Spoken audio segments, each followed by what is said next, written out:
Hello and welcome back to Aerospace Horizons. My name's Evan and today I've got a very special guest with a lot of history with the Blue Angels. He was on the team in the early days of Fat Albert from 1975 to 1977. And as such, he had the pleasure of doing the first JATO shot with Fat Albert, and actually he was involved in the last JATO shot as well, and we'll talk all about that here. Please welcome Steve Petit. Good morning, Evan. Nice to have you with us. Hi Steve. How's it going? Good. Awesome. Well, I wanted to get started with some sort of basic questions about Fat Albert to start. And I wanted to know, first of all, like, in your words, what is Fat Albert and what is its mission? Well, it's pretty simple. Fat Albert is there to support the Blues and make sure they get all their equipment and their personnel to each of the air shows every weekend. So it wasn't for Albert, they probably wouldn't have an air show because they couldn't get the people there. So it's supporting the Blues as their primary mission. And I know there's been a lot of, this story has been told a million times, but if you could tell us like the sort of the origin of the Fat Albert name, the myth of that. Yeah, Fat Albert got his name. Actually, it was in an air show. And I wasn't there, but I was told a little kid came up to the airplane and looked at it with his mom and dad and said very out loud, "Gee, look at that airplane. It looks just like Fat Albert." Some of the guys are overhearing it, and they looked at me and they said, "Yeah, that sounds like a pretty good name." So it came from one of the spectators at the air show. Fat Albert was a cartoon character, right? At the Cartoon time? character, Yeah. Bill Cosby. Bill Cosby, yeah. Awesome. And what did are you aware of what the team used for operational support before the C-130 came on? Yes, they had a Super Constellation before that. In fact, there's a picture of the last Super Connie and the original Fat Albert, which was aircraft 960 together. And the Super Connie was painted up blue and gold, and the original Fat Albert was just a generic white airplane. They painted it. But the predecessor to Fat Albert was the Super Connie Constellation. And did that have a special name or? No? I don't think so. Not that I ever heard of. Okay. Yeah. So Fat Albert was unique to the C-130? It was to the C-130. Do you know any like details about how the C-130 came to the team in the first place and how like the Marine Corps specifically became so involved and integrated into the team? You know, and I've thought about that a lot, and it's a good question because you think about it. Fat Albert came to the Blues in 1970, height of the Vietnam War. He didn't think the Marine Corps was just going to give away a C-130, but that they did for whatever reason, and they came to the Marine Corps, and the Marine Corps said, "We'd like to support it," and they gave them an airplane, they gave them a crew, and that's. But how they did it, and it's kind of unique, especially for the Marine Corps. The Marine Corps is pretty tight with their assets. They don't like to give them away. Yeah, exactly. I wonder, was there a specific reason why the C-130 was selected over other options at the time? Well, because it was selected because it was an easy loaded aircraft. It could load things in and out. The Connie didn't have a ramp, and you couldn't drive things in and out. So the C-130 made it much more easy.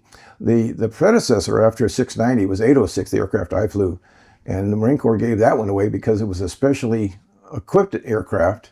It was used for flying the generals back and forth to Vietnam, so it wasn't a tactical jet C-130. It was a little bougie flying the flying the generals around. Right. Yeah. Exactly. Was Fat Albert doing public demonstrations at the time that you joined the team, or was that something that came later? No, it did not do any public demonstrations. In fact, in '75, when I did the first JATO demonstration, that was the first Fat Albert demonstration. Ever.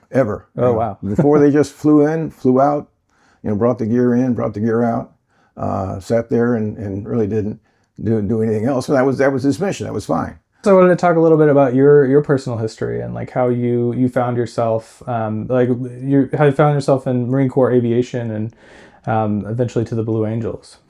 Well, I mean, I always was kind of fascinated. Growing up here in Coronado, I was fascinated with airplanes. I always see them. I had a Marine Corps history. My dad and my grandfather were both Marine Corps officers. My mother was born on November 10th, so it's probably preordained that I was going to go in the Marine Corps. So after college, I went to college up at Santa Clara and graduated in 1969, and then went right in the Marine Corps from there. And was there a specific like aviation? Like, how did you get drawn into that? Well, like I said, I was fascinated with airplanes. It's funny you ask that question because here, growing up in Coronado, I look at airplanes and I thought pilots were like God. They were like, that was way past my punching weight, Yeah. But then when I got into it and started thinking about it, well, maybe I could do that. But as a kid, I was fascinated with airplanes, but I thought that was just a bridge too far for me. But So you then deployed, you were in Vietnam, is that correct? yeah, I went through pilot training in 1970, and then I went back to, I was at Cherry Point after pilot training. And in 1975, I had a 1-year deployment to Vietnam, Westpac as we called it. Yeah. And so how did you end up from there, like sort of finding yourself hooking up with the Blues? Well, interesting. A couple of my buddies because C-130 is a fairly small community in the Marine Corps. So a couple of my buddies were flying Albert. In fact, I think they came in for an air show that 74, and so I got to meet them and talk to them and they said, this is a great job, you ought to maybe apply for it next year. Here again, I was punching above my weight a little bit. Yeah. But then I applied, and in fact, we were out here in El Toro. They were out in El Toro. And I went to the debrief and the brief, and you know how they do that, get to know you type stuff. And I thought they were really a nice bunch of guys, and got selected. And that year we only selected one. So in 75 we just had 2 pilots. Prior to that they had 3 pilots. But the pilot, the senior pilot, Ron Fleming, when I got selected, he says, "Hey Steve, do you think we can just do the 2 of us?" I said, "Sure, problem. It'd be no problem at all." So we just did 2 pilots in 75. And how structured was like now they've got sort of M1, M2, M3, and they've got a whole structure in place for how you progress through with Bert. How was that structure in place at that time, or is that something that came later? No, the structure was okay. Pretty much completely different, I should say, especially for the Bert driver. The team basically gave it up to the senior Marine to look around. You know, they put the word out to the Marine Corps, "Hey, we're looking for a pilot or 2," and so it was kind of an in-house type of thing. We didn't go through this whole sitting down and vetting. Now, you did come out and meet the squad, and they wanted to see who was coming aboard. But it wasn't as formal as they have now. It was pretty much, well, I know this guy is a good guy, so we'll bring him on board. So let's talk a little bit about JATO. I know we'll talk about your experience with the first JATO shot, but first I wanted to understand, just for people who aren't aware, what JATO is in general and what it's used for, like in combat scenarios. Right. Well, JATO bottles, it's kind of a misnomer. It's not. It should be RATO, but they didn't want to call it that. Yeah. Jet assisted takeoff. Yeah. So they strap these solid booster rockets on the back of the airplane, 4 of them on each side. So eight bottles. You have 8,000 pounds of thrust. Each bottle has 1,000 pounds of thrust. And they used them in combat to get you off a short field, or if you wanted to get high above the bad guys. So you'd have 2 different profiles. You'd have a short field takeoff, or you'd have a high altitude get up airborne quicker. And it was get you off of small unimproved strips, or to get you out of hostile area that you needed to get out of there in a hurry. Got it. And it provided, my understanding is it provided like the equivalent of an extra Pretty engine. much an extra engine, yes, yeah. We'll just get to it. You had the opportunity to do the first JATO demonstration that Fat Albert ever did. Can you, I know it's a long story, so do you want to just walk us through, like, sort of from the beginning, how it came about? Yeah, it is kind of a long story. Like I said, when in 75, we would just fly in and fly out, and once in a while we do a low pass or something out. But Tony Les, our boss, who was a really good guy, but he kept a fairly short leash on Albert, because if Albert went down for any reason, he was out of the airshow business. So we didn't let us do a lot of stuff. But the last air show was at Pensacola, right at our home station. So all our gear was right there. So Ron Fleming and I, the other pilot, we were talking about what we could do, and I looked over him and says, Ron, let's do a JATO demonstration. He says, capital idea. So we walk into Tony Les's office, and he was sitting there he had the schedule right there in front of him. It was our air show. So he was looking at the schedule, and I said, "Hey boss, we want to be in the air show." He kind of looks up, he had these little half-rimmed glasses. He looked up and he says, "What can you guys do?" We said, "Boss, we can put JATO bottles on that big old airplane and light it up and climb it up like a homesick angel. It'll be great." He says, "That sounds like a great idea." So he writes us in, 1,300, JATO demonstration by Fat Albert. Great, we're feeling pretty good about ourselves. So we walk out of the office, and Ron looks over at me and says, "Well, Steve, how do you do one of these JATO demonstrations?" I said, "Hell, I've never done one. I thought you'd done one." So we had never done one. We'd seen one. Anyway, we get it. I go back to the office, and I get into the manual and look, how did JATO take off? And I go, "Doesn't look like that's tough. We can do it." So we got permission to do it. Now we needed to find some JATO bottles. Now we're in Pensacola on Wednesday. The air show is on Saturday. So I started calling around to get some JATO bottles. I can't find any. Finally, I called up to Pax River. I get this old chief on the phone. I said, "Hey, Chief, you got any JATO bottles up there?" He goes, "Hell, Captain, I got a whole warehouse full of them. Come and get all you want." So we flew up to Pax River, and we walked on the ramp, and there's this big, giant pallet of JATO bottles. Must be ours. So we load on an airplane, fly back to Pensacola. That's Thursday. Friday, we start looking at the books, and we get some guys out there, because they had to do some procedures to hook the bottles up, making sure they're set up. So we got it all done on Friday, how to do it. And Saturday, we rolled out on the runway, and we had a table that knows how long they can burn. In that case, I remember it's like 10 or 12 seconds. And so we took everything off the airplane, all the stuff we didn't need. And it was a cool day. It was wind was right down the runway. It's a perfect day. And the guy that we had timing the bottles, because when you climbed up, you didn't want to be like this and have the bottles burn out, because not a good place to be. You want to get your nose over. So I told the load master, I said, "Okay, now at 8 seconds, give me a hack and I'll get the nose over." And he was a good guy, but he was a little jumpy, and he'd never done one, and I'd never done one. So anyway, we roll down the runway, and the flight engineer actually hits the bottles. So just as the nose comes up, he hits the bottles, and we get this time up. And I was a little bit slow, so I get the nose. And so he says, 8 seconds, and gives me a mark. And I look at the airspeed, and I have plenty of airspeed. Oh, I can keep nosing. He goes, mark. He gets real nervous. And we turned it over. So we turned it over, and then we came back. We did a assault landing, which we done in the field. It was pretty basic stuff. And landed the airplane, and the crowd went crazy. I mean, they just went nuts. Seeing a big airplane and the smoke and flame and all that kind of stuff. So anyway, that was the birth of the JATO demonstration and Fat Albert being in the air show. And were you in the right seat or the left seat? I was in the left seat. Left seat, okay, got it. Yeah, so I did the first one, and then Ron did I did the Saturday show, and Ron Fleming wanted to do the bigger air show on Sunday. The last one, yeah. Yeah, so he did it on Sunday, yeah. And so you had never done a JATO before that? Never done one. Yeah. What did it feel like? Well, it was a kick in the pants, I tell you what. Yeah, because once those bottles light up, I mean, you could really feel it. It really accelerated the airplane. That's why my airspeed, I had plenty of airspeed. But yeah, I wasn't getting the nose up quick enough, and so I could turn it over. So you mentioned after you did the JATO, you did flat pass and then the assault landing. Was that kind of the birth of the demonstration? Exactly. Like JATO sort of inspired the demonstration that would come with Fat Albert later? Mm-hmm. Yeah, exactly. Yeah, they don't have any. Well, they still have JATO bottles. The new airplane, the J model they have now, is just as powerful without the JATO bottles. Plus, it was expensive. Yeah. So the JATO bottles, last one was it 04?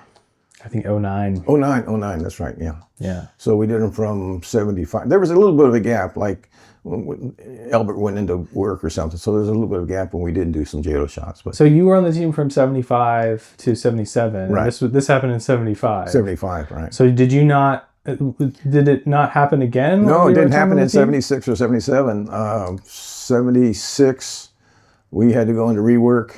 And I forget what happened in 77. We couldn't do a JATO shot.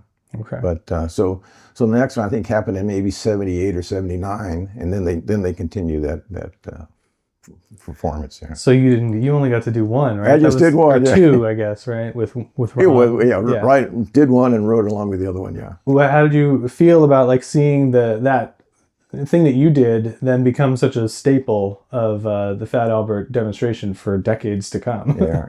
Well, that was kind of fun. Yeah, it's nice to be part of history and to see that everybody likes to participate and give back to the squadron, something that stays with them for a while, maybe a mug that you buy or something, or some little thing. But it's a little bit more than a mug. Yeah, a little bit more. Yeah. I always remember the sound. The sound was the part that, just as a spectator, sure. Like, it's burned into my ears. Yeah. So years later, in 2009, as my understanding is, you were involved in the last ever JATO show too. Can you sort of run us through how that came about? Yeah. 2009. I would have the boys, the Bert boys here over before the Miramar Air Show, and in 2009 they told me that would be the last year for the JATO. They run out of JATO bottles, basically.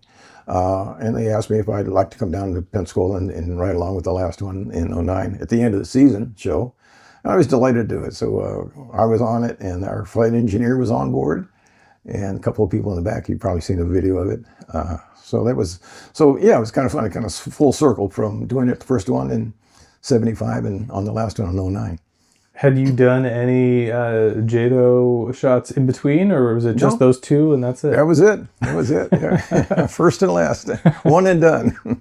So you mentioned like you remain in touch with the team today. What are some differences that you've noticed in the way things are done today versus the way things were done when you were on the team and on the Bert side? Yeah, for the Bert side, there's well, number one, they've incorporated the Bert pilots into the squadron a little bit more than we did. Like I said, we used to fly the airplane in, and that was it. Now they're, so they're integrated with different duties in the squadron, safety, things like that. And the selection process has been more formalized too. Mm-hmm. But other than that, I mean, we're still one big squadron, one big happy family. Yeah, well, that was going to be my next question. Like, what has stayed exactly the same? Well, that has stayed the same. Now, you have to remember though, when Bert first came on board in 75, in 1970, they were a debt. They were completely separated from the squadron. They did not wear the emblem. They were just the Marine pilots that flew Fat, and it wasn't even called Fat Albert, but flew the Marine Corps Det, as they called it back then. Didn't wear a flight suit, they just flew the airplane, that was it. And then gradually gained a little more acceptance, I should say, maybe, into the squadron, and now it's completely integrated. If you were to like try to distill it down into like a word, is there like a word that comes to mind that describes Bert and its crew? A word. Well, just support, I guess, would be the best word I could think of. That's the primary mission for it. And it's an integral part. And it wasn't for Bert, the Blue Angel, who would be flying today. Yeah.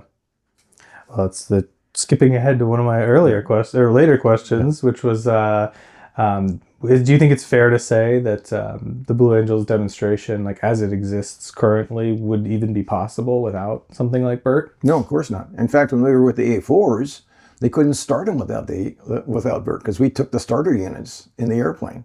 So once they landed, they were just parked. I mean, they were dead meat. I mean, yeah. It was critical, huh? It was critical. Critical. Yeah. And even today, now they don't start the A4s, but they're right. Still like critical to the mission. Oh yeah, if they run out of part, everything's on Bert. I mean, we carried then and today. They carried everything for the air show. We even carried speakers and things. We could actually put on our own air show if we had to. But we carried every part that the A4 needed, except an engine. If they blew an engine, we'd have to go get a new one. Same today. If they blew an engine on the Hornet, they have to go get one. But every part, tail hooks through radios, through circuit boards, through everything, is on Bert. And what was the crew complement like when you were on the team? Now I think it's about 40-something crew members typically that you're flying from show site to show site. Was it about the same? About the same, yeah. Maybe 35 to 40 and about 30 pounds of gear. It's just within, same margins today. Got it. And right now they're like jammed in. Oh yeah. Was it that cramped? Yeah. Because those big rolling boxes, they take a whole space. So yeah, it's not United Airlines. It's pretty cramped. Was the name Fat Albert Airlines, was that in existence in your time, or did that come later? No, it came in 75. Okay, yeah, really? Yeah, it was painted on the airplane. Yeah. On your time on the team, it was all A4s the whole time. All right? A4s, yes.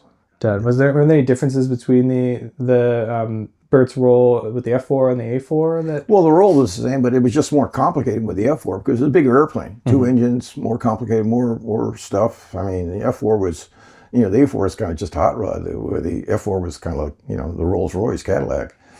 So the maintenance was much easier with the A4 than with the F4. So they didn't have to carry as much stuff. What would you say you miss most about your time on the Blue Angels? I would say, there's a number of things. The people, number one. We had just first-class people. I mean, from the boss all the way down to the last, wrench turner. We're just guys who just worked their butts off. It was unbelievable.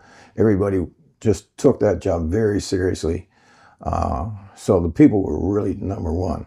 But the experience was cool too, because as a military pilot, when we ever get to go to Chicago, or New York, and it was so, and exchanging ideas and with people, we go to hospitals, we go to schools, we go to civic organizations, and just talk to people about aviation was a big plus. I mean, it was a lot of fun actually, and people would, they kind of pay attention a little bit. Yeah. Did you get to do like community outreach stuff as well? Yeah, we would go to schools. Yeah. So, I don't know if you've been to the briefs, but for the Wednesday brief, they would tell you, okay, we're going to do a school, we're going to do a hospital, and they pencil out who does what, so beforehand what you're going to be doing. So we did a lot of school things. We did civic groups. Then we have dinners at night, and civic people would be there. I mean, so that was all part of the package of being with the Blues, which is actually a lot of fun. In talking to people, it seems like it's more the highlight for a lot of people, honestly. Like, yeah, it really is. The flying is fun, but the getting to meet everybody is the highlight. Yeah. Yeah, and we meet all sorts of people. And you meet, celebrities and mayors and all sorts of folks. It was not a typical military organization. Was there anything else that that you wanted to make sure we talked about here from your time on the team? Actually, a few years back, there was a question if Fat Albert was still going to be with the Blue Angels. Before they got this new J model. The Marine Corps here again was running out of assets, so there was a real concern that maybe the Marine Corps wouldn't have this job anymore. So in fact, when I did this little video, I said, keep your tradition. So it was nice that they were able to find that J model over in England and steal it back from the Brits, or however they did it, to keep the tradition with the Marine Corps flying the C-130. Because for a while there, it was in doubt. Have you gotten to fly in the J model at all? No. No. Was there anything else that you wanted to try? Well, I mean, it was just a real privilege to be with that organization. I mean, we had, like I said, first class people and meeting people. It was a tremendous opportunity to see things and really enjoy your time in the Marine Corps. Is there anything you wish that, because Bert is always kind of almost by design sort of overshadowed by the jets, right? Sure. Is there anything you'd like when you meet people and you tell them like about your time on the team? Is there anything like you want to make sure that they know about Bert and what Bert does? Sure, yeah. I mean, it's an integral part of the air show. I say we're in the chorus line, but without the chorus line, the show wouldn't go on.